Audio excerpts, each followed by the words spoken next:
आदेश आदेश अलख निरंजन त्रिकाल नेत्र ज्योतिष चैनल पर आप सभी का स्वागत है। वृषभ राशि के लिए सूर्य देव का चमत्कार आपको आज बताने वाले हैं। सूर्य देव उच्च राशि में जा रहे हैं और भैया आत्मा के कारक ग्रहों के राजा सूर्य देव का उच्च राशि में जाना वृषभ राशि के लिए बहुत ही महत्वपूर्ण है। खुशियां ही खुशियां आपके लिए लेकर के आने वाले हैं। सूर्यदेव आत्मा के कारक होते हैं और आपकी कुंडली में ये चतुर्थ भाव के कारक हैं, अर्थात आपकी माता के कारक हैं, आपकी भूमि के कारक हैं, आपके सुखों के कारक हैं और आपके जितने भी सुख किसी भी चीज़ से मिलते हैं उन सभी सुखों के कारक हैं आपकी कुंडली में सूर्यदेव। और ये अपनी उच्च राशि में जा रहे हैं, अर्थात मेष राशि में, अर्थात आपके 12वें स्थान में जा रहे हैं। वैसे तो 12वें स्थान में जाना किसी भी ग्रह का अच्छा नहीं कहा जाता, लेकिन चूंकि बात यहाँ पर ग्रहों के राजा की हो रही है तो यह आपके लिए बहुत अच्छा होने वाला है। सबसे पहले बात करते हैं इनकी दृष्टि पर। सूर्यदेव के पास एक दृष्टि है और वो दृष्टि आपके छठे भाव पर पड़ेगी, जहाँ राशि होती है शुक्र की। और रोग आपके सारे के सारे सूर्यदेव समाप्त कर देंगे।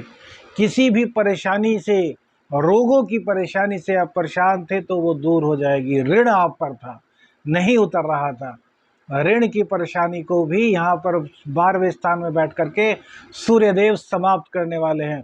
अब बात आती है रिपु की। शत्रुओं से परेशान थे, शत्रु आपका पीछा नहीं छोड़ रहे थे, संतान से आपके मतभेद चल रहे थे, इनकम में कुछ दिक्कतें अब तक आ रही थी, तो भैया अब जो 14 अप्रैल को सूर्य देव का गोचर उच्च राशि में हो रहा है वो आपको संतान आपके निकट लाएगी। संतान से कोई दिक्कत आपको थी, संतान आपका कहना नहीं मान रही थी, संतान के कारण कोई मतभेद थे, तो वो पूर्ण रूप से आपके समाप्त होने वाले हैं। और शत्रुओं का तो नामो निशान समाप्त कर देंगे। जो भी आपके विरुद्ध खड़ा होगा उसे अपनी मुंह की खानी होगी। अब भैया उनकी नहीं चलने वाली, क्योंकि राजा हैं और राजा भी गुरुदेव के साथ आए हैं, कोई ऐसे ही नहीं आए। 1 मई तक गुरुदेव यही रहेंगे। 1 मई को ही गुरुदेव आपके लग्न में जाएंगे।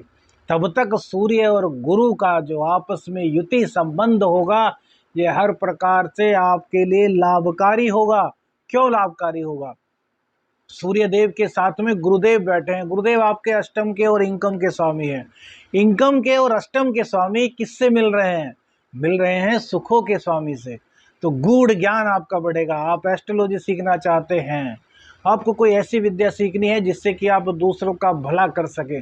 परोपकारी तो वृषभ राशि वाले होते ही हैं। दूसरों का भला करने की इनके मन में बहुत होती है। यदि वास्तव में इनके अंदर सामर्थ्य है, ये किसी की मदद करने के लिए संसाधन इनके पास है, तो ये उसकी मदद बिना किसी से पूछे कर देते हैं। इसीलिए कह रहे हैं कि बृहस्पति देव बहुत ज़्यादा सपोर्ट आपको करने वाले हैं वृषभ राशि वालों। क्योंकि यदि आप किसी भी ऐसी विद्या से जुड़ना चाहते हैं, जैसे कि आजकल न्यूमरोलॉजी है, टैरो कार्ड रीडिंग है, या फिर एस्ट्रोलॉजी है, या फिर बहुत सारी ऐसी विद्याएं हैं जो यूनिवर्स से शक्ति ग्रहण करके आप लोगों का भला कर सकते हैं, तो यह माध्यम आपको 14 अप्रैल से 1 मई के बीच बहुत बड़ा आपके लिए स्कोप खड़ा कर सकता है।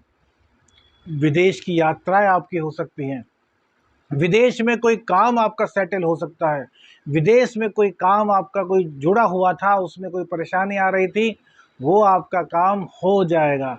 उस परेशानी का सूर्यदेव समूल रूप से विनाश करने वाले हैं।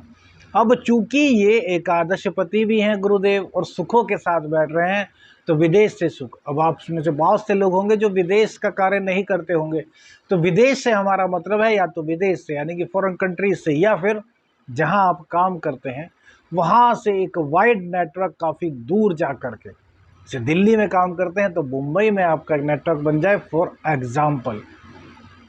यानी कुल मिलाकर के आपके जीवन में सूर्यदेव इनकम को बढ़ाने वाले हैं बाहर की रिसोर्सेज से।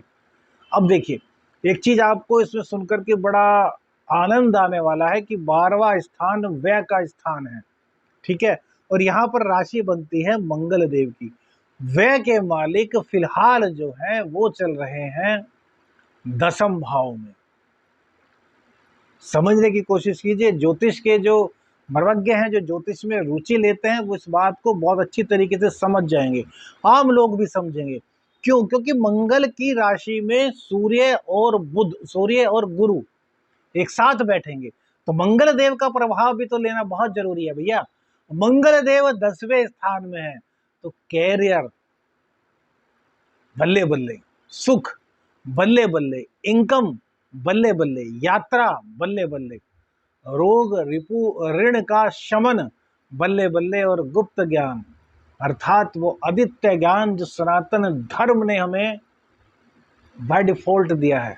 प्रत्येक सनातनी के पास वो ज्ञान होता है, उसे पहचानने का मौका कम लोगों को मिलता है, लेकिन जो अध्यात्म में रुचि लेते हैं उनको बहुत जल्द ईश्वर यह ज्ञात करा देते हैं कि अब मौका आ गया है। यही जो दिन है 14 अप्रैल से लेकर के 1 मई तक, ऐसे दिन है जिसमें आप अध्यात्म से जुड़ करके बहुत कुछ अर्जित कर सकते हैं, और उस जो अर्जन करेंगे ना, उससे अपना तो लाभ आप कर ही सकते हैं, दूसरे बंदों का भी लाभ कर सकते हैं।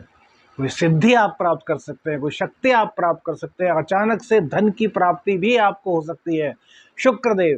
शुक्रदेव की राशि को यहाँ पर देख रहे हैं भैया, कितना विस्तार से आपको बता रहे हैं, किसी और चैनल पे आपको नहीं मिलने वाला। एस्ट्रो शावर मंत्र हमारा दूसरा चैनल है, उसको भी देखिएगा, उसको भी हम बहुत चीज़ें डालते हैं।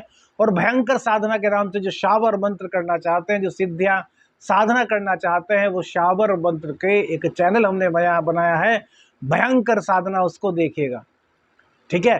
तो यहाँ पर ये चीजें आपको सभी प्रदान कर रहे हैं। शुक्रदेव फिलहाल 11वें भाव में चल रहे हैं, उच्च राशि में है। 24 अप्रैल तक शुक्रदेव का उच्च राशि में होना, और फिर शुक्र और गुरु का मिल जाना सूर्य के साथ।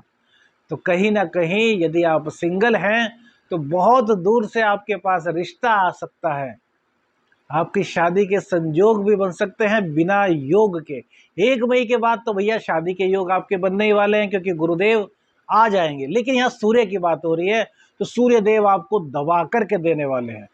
आपकी कुंडली में यदि सूर्य नीच के हैं, आपकी कुंडली में यदि सूर्य राहु से पीड़ित है, केतु से पीड़ित है, या फिर नीच राशि में है, या फिर किसी भी त्रिक स्थान में बैठे हैं जहाँ की उनका आपको लाभ नहीं मिल रहा, तो एक अचूक रामबाण उपाय आपको बताते हैं, रोजाना कीजिएगा। 3 महीने में सूर्य देव का, जिनके सूर्य देव पीड़ित हैं, गजब इफेक्ट न मिले तो बताइएगा क्या करें।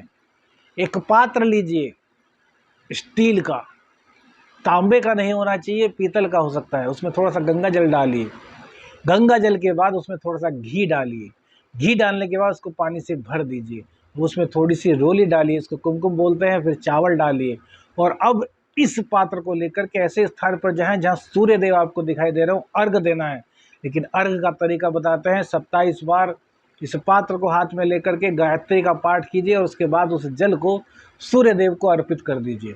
अब जो जल पृथ्वी पर गिर चुका है, उसका 5 बार तिलक अपने माथे पर लगाइए, सूर्यदेव को नमस्कार करते हुए, जय सूर्यदेव, ओम घृणी सूर्याय नमः, ओम सूर्याय नमः, ओम सूर्य देवताय नमः। जो मंत्र आता हो, नहीं आता मंत्र तो सूर्यदेव को नमस्कार है, सूर्यदेव को प्रणाम है। 3 महीने लगातार यह उपाय कर लिया ना, कितने भी खराब सूर्यदेव हो, आपको पूरा पॉजिटिव फल मिलेगा। चैनल पर नए हैं भैया सब्सक्राइब कीजिए, वीडियो को लाइक और शेयर जरूर कीजिएगा, और अपने प्रार्थना में एस्ट्रो शावर मित्र हमारा नाम है, शावर मंत्र साधक प्रवीण भी हमें कहते हैं। त्रिकाल नेत्र को भैया खूब प्रचार प्रसार कीजिए। आदेश आदेश अलख निरंजन, हर हर महादेव।